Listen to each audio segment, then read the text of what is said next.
Bismillahirrahmanirrahim. Assalamualaikum warahmatullahi wabarakatuh. Salam sehat, salam bahagia, dan salam sejahtera untuk kita semua. Alhamdulillahirrabbilalamin. Wa bihi nasta'in wa ala umuri dunya wadin wa ala alihi wa sahbihi ajmain amma ba'du. Yang terhormat kepada dosen pengampu Ibu Risa Ratna Gumilang Espar MM dan kepada rekan semua kelas manajemen B yang saya hormati. Pertama-tama marilah kita panjatkan puji dan syukur kehadirat Allah Subhanahu wa Ta'ala yang selalu senantiasa melimpahkan rahmat taufik serta hidayahnya, sehingga pada kesempatan yang bahagia ini kita masih diberikan nikmat sehat, nikmat rezeki, sehingga kita masih dipertemukan pada pembelajaran yang insya Allah berkah ini.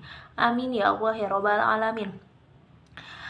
Tak lupa salawat serta salam semoga tetap tercurahkan kepada Nabi Muhammad SAW beserta keluarga para sahabat-sahabatnya, karena berkat beliau kita dapat menikmati kehidupan yang penuh dengan kemuliaan ini. Amin ya Allah ya Rabbal Alamin.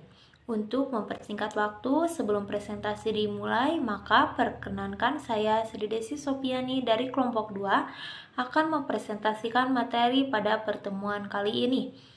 Langsung pada kesempatan kali ini, saya akan mempresentasikan materi mengenai multinational capital budgeting. Untuk mengefektifkan waktu, langsung saja materi akan saya jelaskan. Baiklah, di sini saya akan menjelaskan pengertian dari multinational capital budgeting merupakan serangkaian proses perusahaan multinasional dalam mengevaluasi proyek dengan menggunakan penganggaran modal yang membandingkan manfaat dari suatu proyek dengan biaya-biayanya. Dan apakah tujuan multinational capital budgeting itu? Ditujukan untuk memisahkan proyek internasional yang pantas diimplementasikan dan proyek yang tidak patut dilaksanakan. Yang selanjutnya ada manfaat dari multinational capital budgeting, di mana terdapat 5 manfaat. Yang pertama itu ada menunjukkan faktor risiko proyek atau investasi, yaitu divisi keuangan wajib meneliti risiko-risiko apa saja yang berpotensi terjadi jika proyek dimulai. Yang kedua itu ada menentukan jenis proyek yang dapat dilakukan atau memberikan alternatif proyek lebih minim risiko, menguntungkan bagi perusahaan. Yang ketiga, itu ada membantu perusahaan membuat rencana jangka panjang atau sebelum menyetujui pendanaan sebuah proyek, umumnya divisi keuangan akan memprediksi terlebih dahulu kebutuhan keuangan dalam jangka minimal 1 tahun. Dan selanjutnya, yang keempat itu ada menunjukkan sisi keuntungan proyek kepada investor atau bagi perusahaan dengan pendanaan dari investor. Capital budgeting adalah proses yang menguntungkan. Yang kelima ada menghindari proyek dari oknum, atau di mana salah satu kegiatan wajib rawa markup oknum tidak bertanggung jawab. Baik, selanjutnya ada metode dari multinational capital budgeting. Yang pertama itu ada net present value, di mana budget proyek akan dihitung berdasarkan potensi perkembangan nilainya di masa depan. Perhitungan ini hanya dapat diterima jika proyeknya memiliki nilai di atas 0. Yang kedua ada internal rate of return, atau metode ini mempertimbangkan waktu.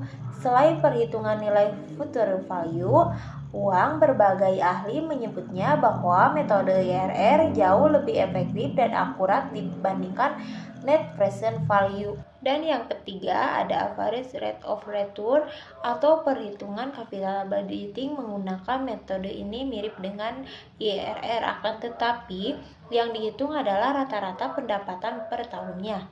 Yang keempat ada payback period. Metode capital budgeting ini berdasarkan waktu kembalinya pendanaan. Dalam metode ini, keputusan capital budgeting diambil berdasarkan durasi proyek mencapai. Apa itu perbandingan net present value dengan internal rate of return, yang dijelaskan bahwa Net present value itu adalah metode penilaian investasi yang menggunakan diskon cash flow atau mempertimbangkan nilai waktu uang pada aliran kas yang terjadi. Sedangkan internal rate of return adalah tingkat diskon yang menyamakan akan nilai sekarang dan aliran kas yang akan terjadi. Dengan nilai sekarang, aliran kas keluar bermula-mula. Jadi, apabila ada salah satu proyek yang independen, maka NPV dan IRR akan selalu memberikan rekomendasi yang sama untuk menerima atau menolak usulan proyek tersebut.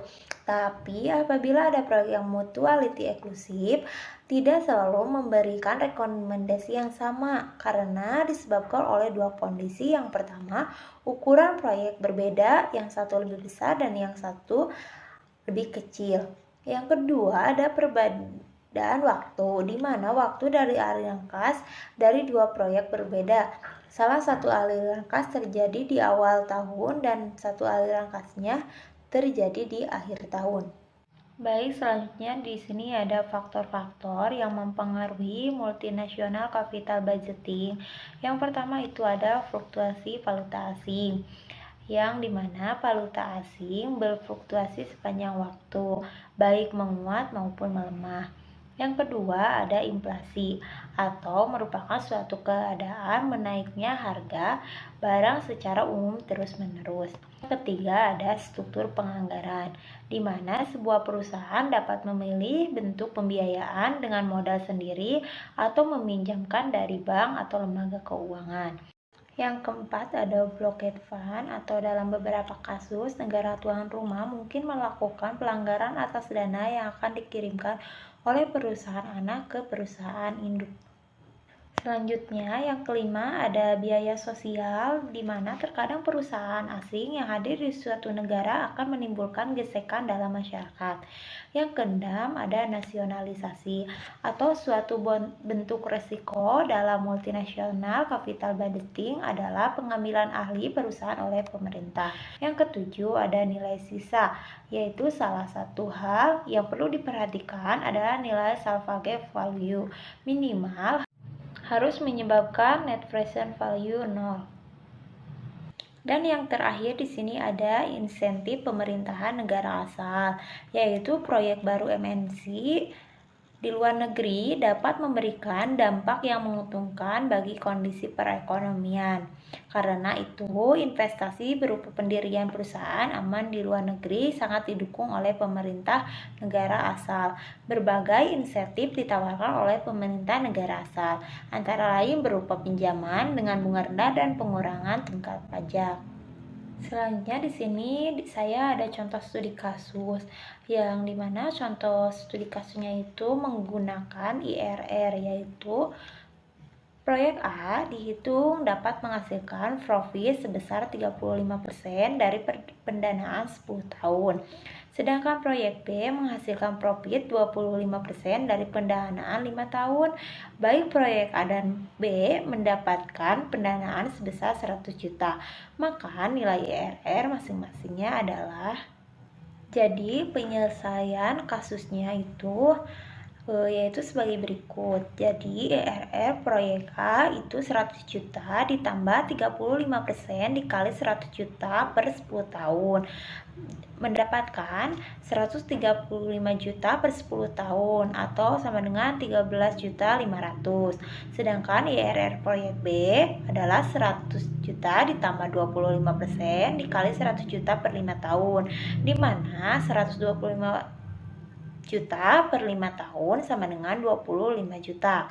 Jadi presentasi profit proyek A memang lebih tinggi dari proyek B, tapi dari segi IRR proyek B lebih besar, sehingga proyek B lebih pantas mendapatkan pendanaan berikutnya dari perusahaan. Alhamdulillah, materi yang saya sampaikan sudah selesai. Sebelumnya, saya dari kelompok 2 memohon maaf yang sebesar-besarnya apabila ada tutur kata yang kurang dikenan di hati rekan-rekan semua. Billahi taufiq wal hidayah. Wassalamualaikum warahmatullahi wabarakatuh.